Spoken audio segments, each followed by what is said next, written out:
17, he continues defending his innocence.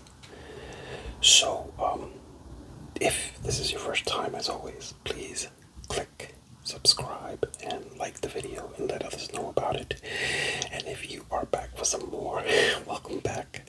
And I hope you enjoy it and continue to enjoy it. And I hope that it relaxes you. And in some cases, I hope that it makes you, some fall asleep.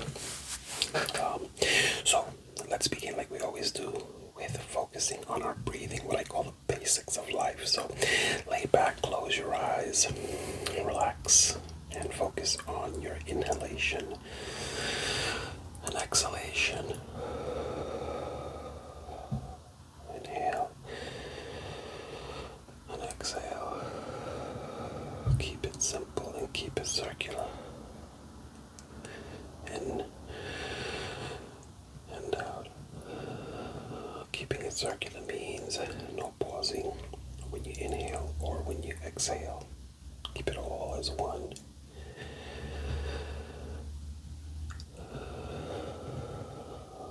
Breathe in through your nose and out through your mouth. And if you can't breathe in through your nose like me, breathe in through your mouth and out through your mouth.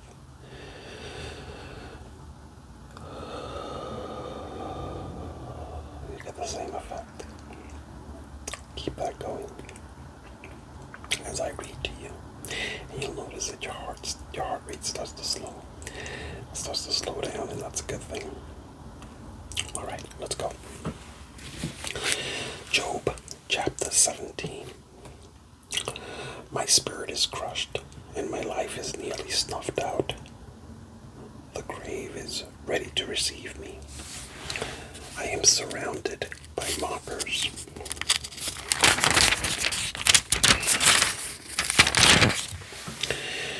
I watched how bitterly they taunt me. You must defend my innocence, O God, since no one else will stand up for me. You have closed their minds to understanding, but do not let them triumph. They betray their friends for their own advantage, so let their children faint with hunger. God has made a mockery of me among the people. They spit in my face. My eyes are swollen with weeping, and I am but a shadow of my former self. The virtuous are horrified when they see me. The innocent rise up against the ungodly. The righteous keep moving forward, and those with clean hands become stronger and stronger. As for all of you, come back with a better argument. Though I still won't find a wise man among you, my days are over. My hopes have disappeared. My heart's desires are broken. These men say that night is day. They claim that the darkness is light. What if I go to the grave and make my bed in darkness? What if I call the grave my father and the maggot my mother or my sister? Where then is my hope? Can anyone find it? No, my hope will go down with me to the grave. We will rest together in the dust. Job, chapter 18. We now have Job's friend is going to respond to Job. Job's friend Bildad.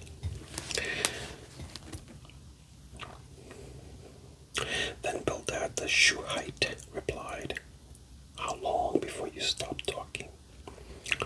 Speak sense if you want us to answer. Do you think we are mere animals? Do you think we are stupid? You may tear out your hair in anger, but will that destroy the earth? Will it make the rocks tremble? Surely the light of the wicked will be snuffed out. The sparks of their fire will not glow. The light in their tent will grow dark. The lamp hanging over them will be quenched. The confident stride of the wicked will be shortened. Their own schemes will be their downfall. The wicked walk walk into a net, they fall into a pit. A trap grabs them by the heel, a snare holds them tight. A noose lies hidden on the ground, a rope is stretched across their path. Terrors surround the wicked and trouble them at every step. Hunger depletes their strength, and calamity waits for them to stumble. Disease eats their skin, death devours their limbs. They are torn from the security of their homes and are brought down to the king of terrors. The homes of the wicked will burn down, burning sulfur rains on their houses. Their roots will dry up and their branches will wither. All memory of their existence will fade from the earth. No one will remember their names. They will be thrust from light into darkness, driven from the world. They will have neither children nor grandchildren, nor any survivor in the place where they lived. People in the West are appalled at their fate. People in the East are horrified. They will say this was the home of a wicked person, the place of one who rejected God. So now Job is going to respond to Bildad. And that's going to be rough. So here we go, Job, chapter 19. Then Job spoke again. How long will you torture me? How long will you try to crush me with your words? You have already insulted me 10 times. You should be ashamed of treating me so badly. Even if I have sinned, that is my concern, not yours. You think you're better than I am, using my humiliation as evidence of my sin. But it is God who has wronged me, capturing me in his net. I cry out, help, but no one answers me. I protest, but there is no justice. God has blocked my way so I cannot move. He has plunged my path into darkness. He has stripped me of my honor.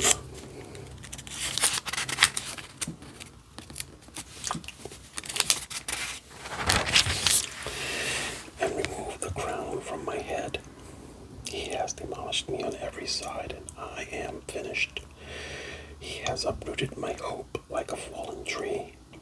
His fury burns against me. He counts me as an enemy. His troops advance. They build up roads to attack me. They camp all around my tent. My relatives stay far away, and my friends have turned against me. My family is gone, and my close friends have forgotten me. My servants and maids consider me a stranger. I am like a foreigner to them. When I call my servant, he doesn't come. I have to plead with him. My breath is repulsive to my wife. I am rejected by my own family. Even young children despise me. When I stand to speak, they turn their backs on me. My close friends detest me. Those I loved have turned against me. I have been reduced to skin and bones, and have escaped death by the skin of my teeth. Have mercy on me, my friends, have mercy, for the hand of God has struck me. Must you always persecute me like God does? Haven't you chewed me up enough? Oh, that my words could be recorded.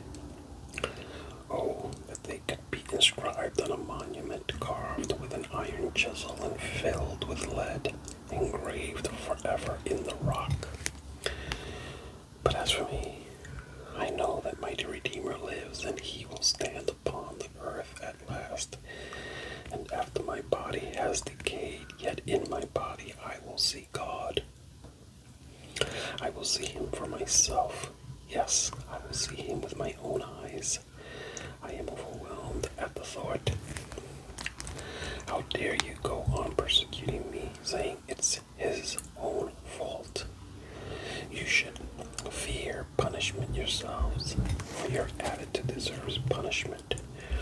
Then you will know that there is indeed a judgment.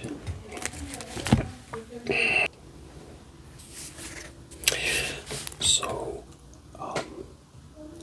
now, Job's friend Zophar is going to respond once again to Job. So let's go ahead. Job chapter 20. Then Zophar the Naamathite replied, I must reply because I am greatly disturbed. I've had to endure your insults, but now my spirit prompts me to reply. Don't you realize that from the beginning of time, ever since people were first placed on the earth, the triumph of the wicked has been short-lived, and the joy of the godless has been only temporary? Though the pride of the godless reaches to the heavens and their heads touch the clouds, yet they will vanish forever, thrown away like their own dung. Those who knew them will ask, where are they? They will fade like a dream and not be found. They will vanish like a vision in the night. Those who once saw them will see them no more. Their families will never see them again. Their children will beg from the poor, for they must give back their stolen riches. Though they are young, their bones will lie in the dust. They enjoyed the sweet taste of wickedness, letting it melt under their tongue. They savored it, holding it long in their mouths. But suddenly the food in their bellies turned sour, a poisonous venom in their stomach. They will vomit the wealth they swallowed. God won't let them keep it down. They will suck the poison of cobras. The viper will kill them. They will never again enjoy streams of olive oil or rivers of milk and honey. They will give back everything they worked for. Their wealth will bring them no joy, for they oppressed the poor and left them destitute. They foreclosed on their homes. They were always greedy and never satisfied. Nothing remains of all the things they dreamed about. Nothing is left after they finished gorging themselves. Therefore, their prosperity will not endure. In the midst of plenty, they will run into trouble and be overcome by misery. May God give them a bellyful of trouble.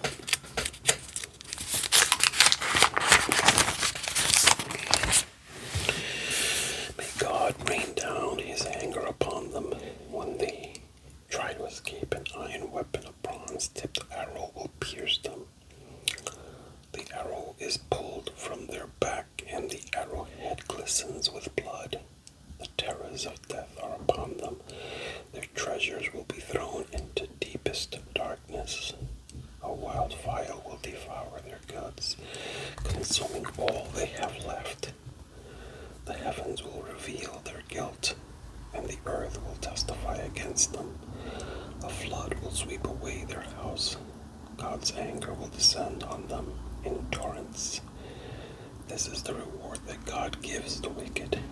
It is the inheritance decreed by God. So, let's hear Job's response to Zophar. Job chapter 21. Then Job spoke again. Listen closely to what I am saying. That's one consolation you can give me. Bear with me and let me speak. After I have spoken, you may resume mocking me. My complaint is with God, not with people. I have good reason to be so impatient. Look at me and be stunned. Put your hand over your mouth in shock. When I think about what I am saying, I shudder. My body trembles. Why do the wicked prosper, growing old and powerful?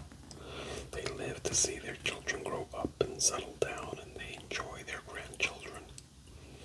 Their homes are safe from every fear, and God does not punish them. Their bulls never fail to breed. Their cows bear calves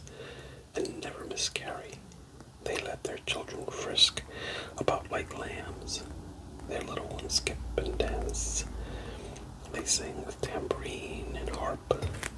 They celebrate to the sound of the flute.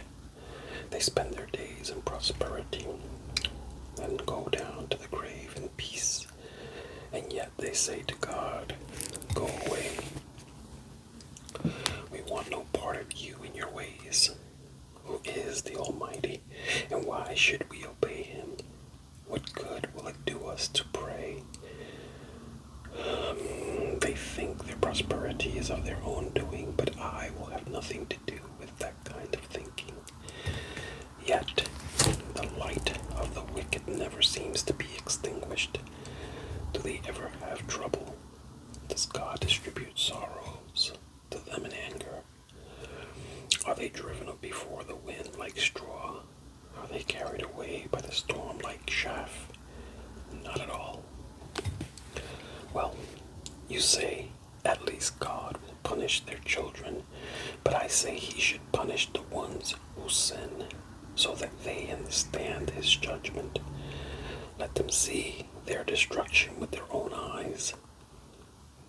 Let them drink deeply of the anger of the Almighty, for they will not care what happens to their family after they are dead. But who can teach a lesson to God, since he judges even the most powerful? One person dies in prosperity, completely comfortable and secure, the picture of good health, vigorous and fit. Another person dies in bitter poverty, never having tasted the good life. But both are buried in the same dust, both eaten by the same maggots. Look, I know what you're thinking. I know the schemes you plot against me. You will tell me of rich and wicked people whose houses have vanished because of their sins. But ask those who have been around, and they will tell you the truth. Evil people are spared in times of calamity and are allowed to escape disaster. No one criticizes them openly or pays them back for what they have done. When they are carried to the grave, an honor guard keeps watch at their tomb. A great funeral procession goes to the cemetery. Many pay their respects as the body is laid to rest. And the earth gives sweet repose. How can your empty cliches comfort me? All your explanations are lies. Powerful. So now his friend Eliphaz has something more to say to Job. Job, chapter 22. Then Eliphaz, the Temanite, replied, "Can a person do anything to help God?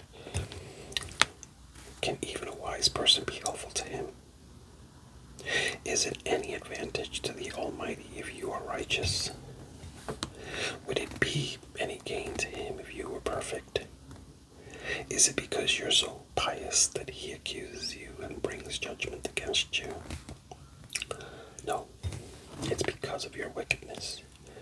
There's no limit to your sins. For example, you must have lent money to your friend and demanded clothing as security. Yes, you stripped him to the bone. You must have refused water for the thirsty and food for the hungry. You probably think the land belongs to the powerful and only the privileged have a right to it. You must have sent widows away empty-handed and crushed the hopes of orphans. That is why you are surrounded by traps and tremble from sudden fears. That is why you cannot see in the darkness and waves of water cover you. God is so great, higher than the heavens, higher than the farthest stars. But you reply, that's why God can't see what I am doing. How can he judge through the thick darkness? For thick clouds swirl about him, and he cannot see us. He is way up there, walking on the vault of heaven. Will you continue on the old paths,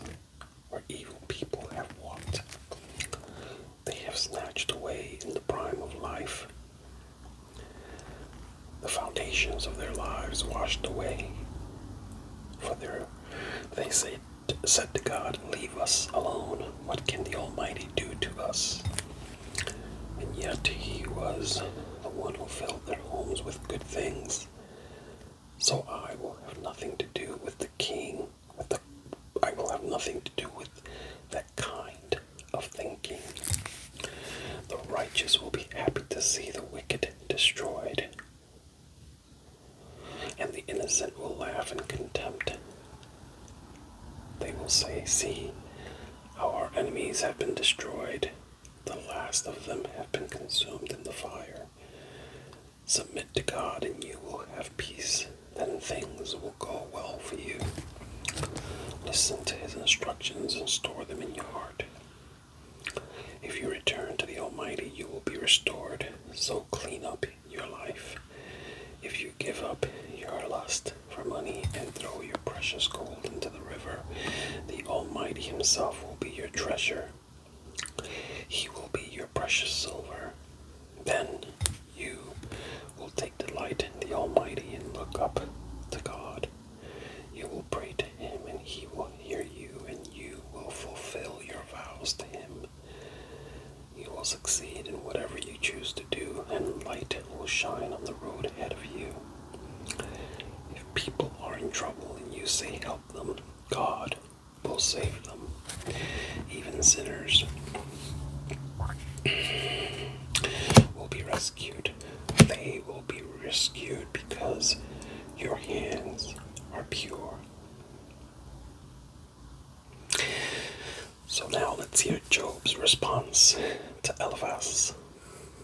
Job chapter 23. Then Job spoke again. My complaint today is still a bitter one, and I try hard not to groan aloud. If only I knew where to find God, I would go to his court. I would lay out my case and present my arguments.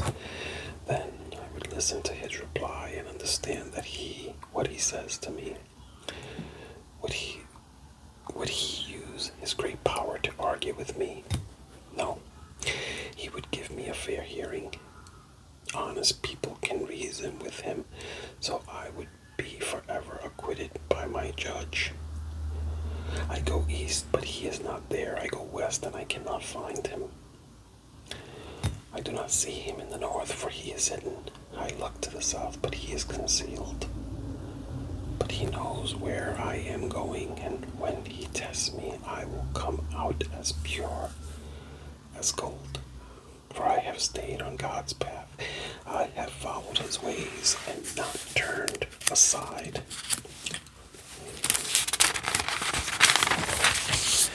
I have not departed from his commands, but have treasured his words more than daily food. But once he has made his decision, who can change his mind? Whatever he wants to do, he does. So he will do to me whatever he has planned. He controls my destiny. No wonder I am so terrified in his presence.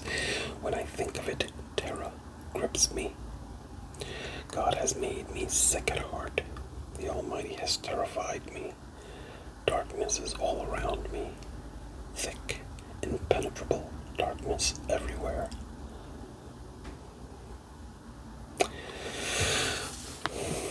In this next section, Job starts to ask why the wicked are not punished. He continues on that track. Let's hear some more. Job chapter 24. Why doesn't the Almighty bring the wicked to judgment? Why must the godly wait for him in vain? Evil people steal land by moving the boundary markers. They steal livestock and put them in their own pastures. They take the orphan's donkey and demand the widow's ox as security for a loan. The poor are pushed off the path. The needy must hide together for safety. Like wild donkeys in the wilderness, the poor must spend all their time looking for food, searching even the desert for food for their children. They harvest the field they do not own, and they glean in the vineyards of the wicked. All night night they lie naked in the cold without clothing or covering. They are soaked by mountain showers and they huddle against the rocks for want of a home. The wicked snatch a widow's child from her breast, taking the baby as security for her loan. The poor must go about naked without any clothing. They harvest food for others while they themselves are starving. They press out olive oil without being allowed to taste it. They tread in the winepress as they suffer from thirst. The groans of the dying rise from the city, and the wounded cry for help. Yet God ignores their mourning. Wicked people rebel against the light. They refuse to acknowledge its ways or stay in its paths. The murderer rises in the early dawn to kill the poor and needy. At night he is a thief. The adulterer waits for the twilight, saying, "No one will see me then." He hides his face so no one will know him. Thieves break into houses at night and sleep in the daytime. They are not acquainted with the light. The black night is their morning. They ally themselves with the terrors of the darkness. But they disappear like foam down a river. Everything they own is cursed, and they are afraid to enter their own vineyards. The grave consumes sinners, just as drought and heat consume snow. Their own mothers will forget them. Maggots will find them sweet to eat. No one will remember them. Wicked people are broken like a tree in the storm. They cheat the woman who has no son to help her. They refuse to help the needy widow. God in all his power drags away the rich. They may rise high, but they have no assurance of life. They may be allowed to live in security, but God is always watching them. And although they are great now, in a moment they will be gone, like all others, cut off like heads of grain. Can anyone claim otherwise? Who can prove me wrong? So Bildad responds to Job. Job, chapter 25. Then Bildad the Shuhite replied, "God is powerful and dreadful. He enforces peace in the heavens. Who is able to count his heavenly army? Doesn't his light shine on all the earth? How can a mortal be innocent before God? Can anyone born of a woman be pure? God is more glorious than the moon. He shines brighter than the stars. In comparison, people are maggots. We mortals are mere worms."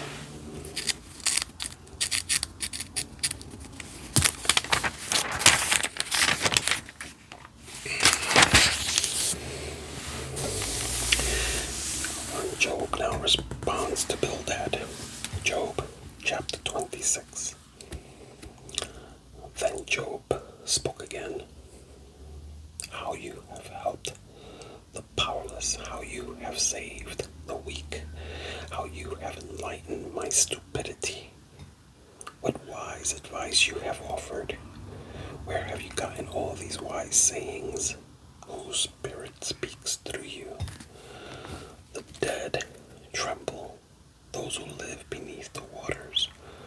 The underworld is naked in God's presence. The place of destruction is uncovered.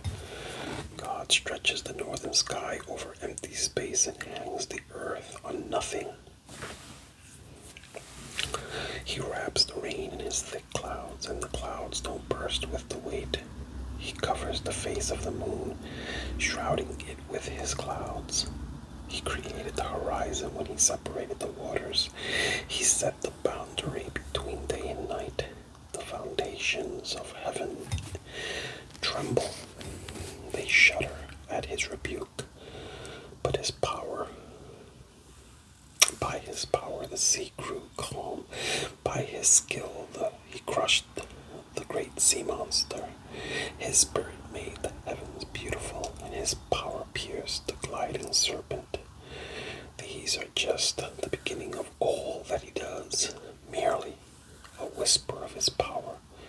Who then can comprehend the thunder of his power? Well,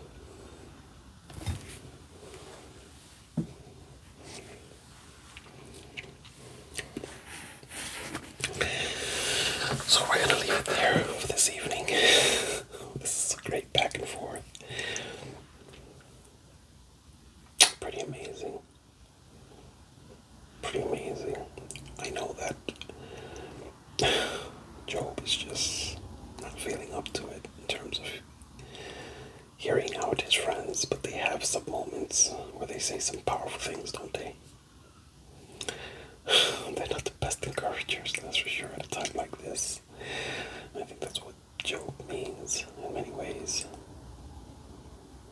It's also interesting to see how Job is so secure with his relationship with God. I mean, he knows the limit, his limits when it comes to God. And through all the moaning, he still finds a way to glorify God's name. It's pretty interesting, isn't it? I think we can all learn a thing or two about this, especially through this story of Job. We'll continue next time. Until then, God bless you. God keep you. See you next time. Bye-bye.